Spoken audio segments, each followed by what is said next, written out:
ایک گاؤں میں ایک بوڑھا آدمی احمر اپنی بیوی کے ساتھ رہتا تھا۔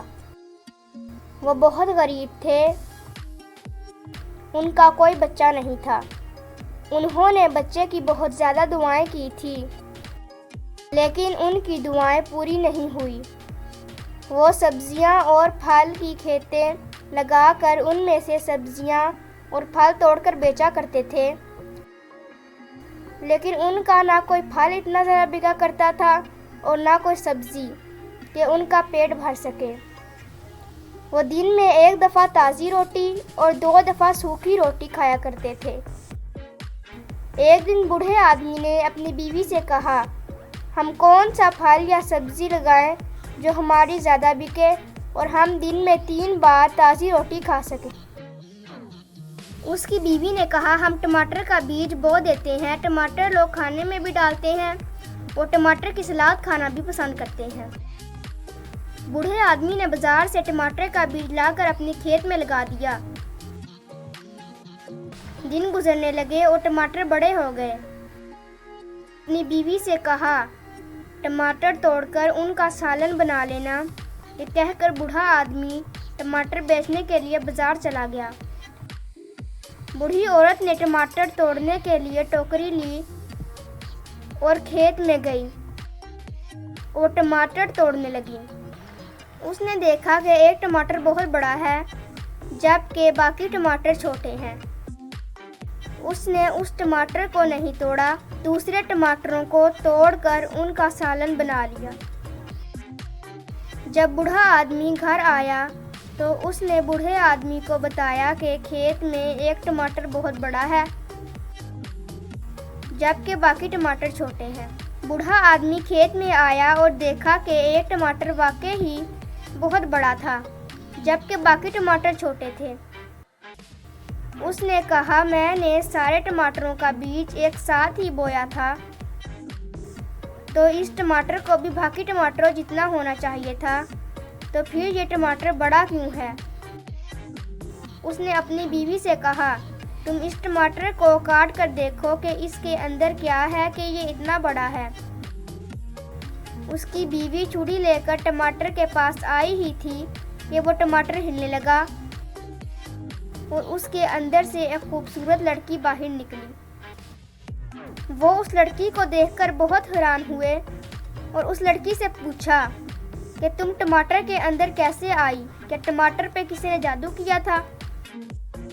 اس نے انہیں جواب دیا کہ مجھے نہیں پتا میں ٹماٹر کے اندر کیسے آئی، لیکن میں ٹماٹر کے اندر پیدا ہوئی ہوں اور آپ میرے ماں باپ ہیں، کیونکہ مجھے ٹماٹر سے باہر بھی آپ نے نکالا ہے اور میں نے ٹماٹر سے باہر نکلنے کے بعد پہلی بار آپ ہی کو دیکھا ہے۔ بوڑھا آدمی اور اس کی بیوی اس لڑکی کے منہ سے یہ سب کچھ سن کے بہت خوش ہوئے، کیونکہ ان کا کوئی بچہ نہیں تھا۔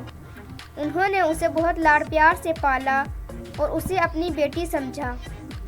وہ اسے پیار سے ٹماٹینا کہا کرتے تھے۔ ان کے گھر کے سامنے جادوگرنی ملکہ کا محل تھا۔ ایک دن ٹماٹینا جادوگرنی ملکہ کے محل کے سامنے سے گزری تو جادوگرنی ملکہ نے اسے دیکھ لیا اور سوچا کہ میں نے آج تک اتنی خوبصورت لڑکی نہیں دیکھی، کہیں بادشاہ اس لڑکی کو دیکھ نہ لے۔ اگر بادشاہ نے اس لڑکی کو دیکھ لیا تو وہ مجھے تو بھول جائے گا اور اس لڑکی سے پیار کرنے لگے گا۔ مجھے اس لڑکی کو جان سے مارنا پڑے گا۔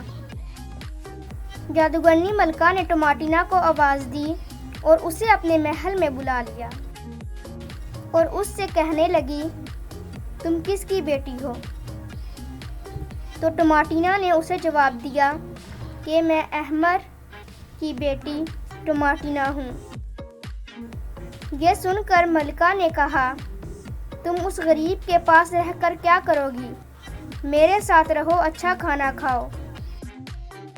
یہ کہہ کر ملکہ نے اسے کمرہ دکھا دیا اور کہنے لگی، یہ تمہارا کمرہ ہے، تم یہیں رہو گی۔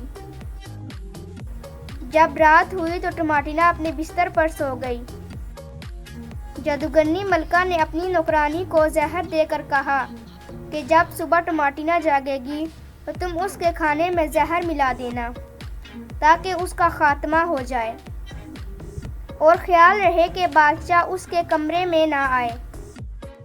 نوکرانی نے ایسا ہی کیا۔ جیسے ہی صبح ہوئی اس نے ٹماٹینا کے کھانے میں زہر ملا دیا اور ٹماٹینا سے کہا کہ ملکہ نے آپ کے لیے کھانا بھجوایا ہے۔ یہ کہہ کر نوکرانی چلی گئی اور ملکہ کے پاس آ کر کہا کہ میں نے ٹماٹینا کو زہر والا کھانا دے دیا ہے، اب وہ مر جائے گی۔ تھوڑی دیر بعد ملکہ نے اپنی نوکرانی سے کہا، جاؤ جا کر دیکھ کر آؤ کیا ٹماٹینا مر گئی؟ جب نوکرانی نے ٹماٹینا کے کمرے میں دیکھا تو وہ زندہ تھی۔ یہ دیکھ کر نوکرانی حیران ہوئی اور اس نے جادوگرنی ملکہ کو بتایا کہ وہ تو زندہ ہے۔ جادوگرنی ملکہ نے کہا، کیا اس نے کھانا کھا لیا ہے؟ تم اس کے کمرے میں برتن لینے جاؤ اور دیکھو کہ کیا اس نے کھانا کھایا ہے، اور یہ بھی خیال رکھنا کہ وہ کمرے سے باہر نہ نکلے۔ اگر وہ کمرے سے باہر نکلے گی تو بادشاہ کی نظر اس پر نہ پڑ جائے۔ نوکرانی ٹماٹینا کے کمرے میں گئی اور ٹماٹینا سے کہا، کیا آپ نے کھانا کھا لیا ہے؟ ٹماٹینا نے کہا، نہیں۔ تو نوکرانی نے کہا، ملکہ نے آپ کے لیے اسپیشل کھانا بھیجا تھا، آپ نے کیوں نہیں کھایا؟ کیا آپ کو پسند نہیں آیا؟ ٹماٹینا نے کہا کہ میں یہ کھانا نہیں کھاتی اور مجھے اکیلے کھانا کھانا پسند نہیں ہے، مجھے سب کے ساتھ کھانا کھانا پسند ہے۔ نوکرانی نے ملکہ کے پاس آ کر یہ ساری باتیں بتا دی جو اس کے اور ٹماٹینا کے درمیان ہوئی تھی۔ اگلے دن بادشاہ کسی کام سے محل سے چلا گیا اور ملکہ کو کہا کہ میں 3 دن بعد آؤں گا۔ ملکہ نے اپنی نوکرانی سے کہا کہ کھانا بنا کر کھانے کے ٹیبل پر رکھ دو اور ٹماٹینا کو بلاؤ۔ نوکرانی نے ٹماٹینا کو بلایا اور کہا کہ ملکہ کے ساتھ آ کر کھانا کھا لیں، ملکہ آپ کو بلا رہی ہیں۔ ٹماٹینا خوشی خوشی آئی اور کرسی پر بیٹھ کر کھانا کھانے لگی، لیکن بیچاری ٹماٹینا کو کیا پتا تھا کہ اس کے کھانے میں زہر ملا ہوا ہے۔ جادوگرنی ملکہ نے اپنے آگے جو کھانا رکھا تھا اس میں زہر نہیں تھا، جبکہ جو کھانا اس نے ٹماٹینا کے آگے رکھوایا تھا اس میں زہر تھا۔ کھانا کھانے کے بعد ٹماٹینا اپنے کمرے میں چلی گئی تو جادوگرنی ملکہ ہنس کر اپنی نوکرانی سے کہنے لگی، جاؤ جا کر دیکھ کر آؤ کیا ٹماٹینا مر گئی؟ اب تو وہ مر گئی ہوگی کیونکہ اس نے میری آنکھوں کے سامنے زہر والا کھانا کھایا ہے۔ نوکرانی نے اس کے کمرے میں جا کر دیکھا تو ٹماٹینا مر چکی تھی۔ اس نے ملکہ کو آ کر بتایا کہ ٹماٹینا مر چکی ہے۔ ملکہ بہت خوش ہوئی اور اس نے اپنی نوکرانی سے کہا کہ ٹماٹینا کو جلا دو۔ نوکرانی نے ملکہ کو کہا، لکڑیاں تو جنگل سے ملیں گی، لکڑیوں کے بغیر میں اسے کیسے جلاؤں؟ تو جادوگرنی ملکہ نے کہا کہ بادشاہ 3 دن بعد آئے گا، وہ تو آج ہی گئے ہیں، ہم جنگل سے لکڑیاں لینے جاتے ہیں اور کل تک واپس آ جائیں گے۔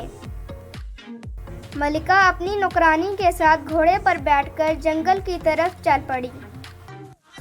جنگل پہنچ کر اس نے اور اس کی نوکرانی نے لکڑیاں اکٹھا کرنی شروع کر دی۔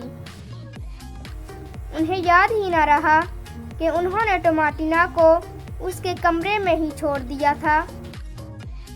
بادشاہ نے ملکہ کو تو 3 دن کا ٹائم بتایا تھا، لیکن وہ جس دن گیا تھا اس دن ہی واپس آ گیا، کیونکہ وہ جس مقصد کے لیے گیا تھا وہ مقصد پورا ہو چکا تھا۔ جس وقت بادشاہ واپس آیا تھا اس وقت ملکہ اور اس کی نوکرانی جنگل میں لکڑیاں اکٹھی کر رہے تھے۔ بادشاہ جب واپس آیا تو اس نے شہزادی کو دیکھ لیا اور اس کے پاس جا کر بیٹھ گیا اور اس سے کہنے لگا کہ تمہاری جان کس چیز میں ہے اور تمہیں کس نے مارا ہے؟ لیکن ٹماٹینا مر چکی تھی، اس لیے اس نے بادشاہ کو کوئی جواب نہیں دیا۔ بادشاہ سمجھ گیا کہ اس کی موت محل میں ہوئی ہے، تو محل میں رہنے والے کسی شخص نے ہی اسے مارا ہے۔ بادشاہ جیسے ہی ٹماٹینا کے بستر سے اٹھا تو اسے آواز آئی، میری جان تمہاری بیوی میں ہے، کیونکہ مجھے اس نے زہر دے کر مارا ہے۔ اس کے مرنے کے بعد ہی میں زندہ ہوں گی۔ بادشاہ کو اپنی بیوی کی اس حرکت پہ بہت غصہ آیا اور وہ کمرے کے دروازے کے پیچھے چھپ کر دیکھنے لگا۔ تھوڑی دیر بعد ملکہ واپس آ گئی اور اس نے اپنی نوکرانی سے کہا، جاؤ ٹماٹینا کو اٹھا کر لے آؤ، بادشاہ کے آنے سے پہلے ہم اسے جلا دیں گے۔ جب وہ ٹماٹینا کو لینے اس کے کمرے میں گئی تو بادشاہ نے اسے دیکھ لیا اور سمجھ گیا کہ اسے ضرور ملکہ نے بھیجا ہوگا۔ بادشاہ دروازے کے پیچھے سے نکل کر نوکرانی کے سامنے آ گیا۔ نوکرانی نے اسے دیکھا اور اسے دیکھ کر ڈر گئی اور وہ وہاں سے بھاگتی بھاگتی ملکہ کے پاس آئی اور ملکہ کو بتایا کہ بادشاہ تو واپس آ چکے ہیں اور وہ ٹماٹینا کے کمرے میں ہیں۔ ابھی نوکرانی ملکہ کو بادشاہ کے آنے کی خبر دے ہی رہی تھی کہ بادشاہ ملکہ کے پاس آیا اور اپنے سپاہیوں سے کہا کہ ملکہ کو پکڑ لو اور ایک گڈھا کھود کر اسے اس میں پھینک دو اور گڈھے کے اوپر مٹی پھینک کر اسے بند کر دو تاکہ یہ مر جائے۔ سپاہیوں نے ملکہ کو گڈھے میں پھینک دیا اور گڈھے کو مٹی کے ساتھ بند کر دیا۔ ملکہ مر گئی اور ٹماٹینا زندہ ہو گئی۔ بادشاہ نے ٹماٹینا سے پوچھا کہ ملکہ کے مرنے کے بعد تم زندہ کیسے ہو گئی؟ تمہاری جان اس میں تھی؟ تو ٹماٹینا نے کہا کہ جب وہ مر گئی تو جو زہر اس نے مجھے کھلائی تھی وہ زہر اس میں چلی گئی اور میں زندہ ہو گئی۔ بادشاہ جادوگرنی ملکہ کو ہمیشہ کے لیے بھول گیا اور اپنی آگے کی زندگی ٹماٹینا کے ساتھ خوشی خوشی گزارنے لگا۔ رکیں، کہاں جا رہے ہیں؟ کہانی تو دیکھ لی آپ نے، اب چینل کو سبسکرائب اور ویڈیو کو لائک بھی تو کر کے جائیں۔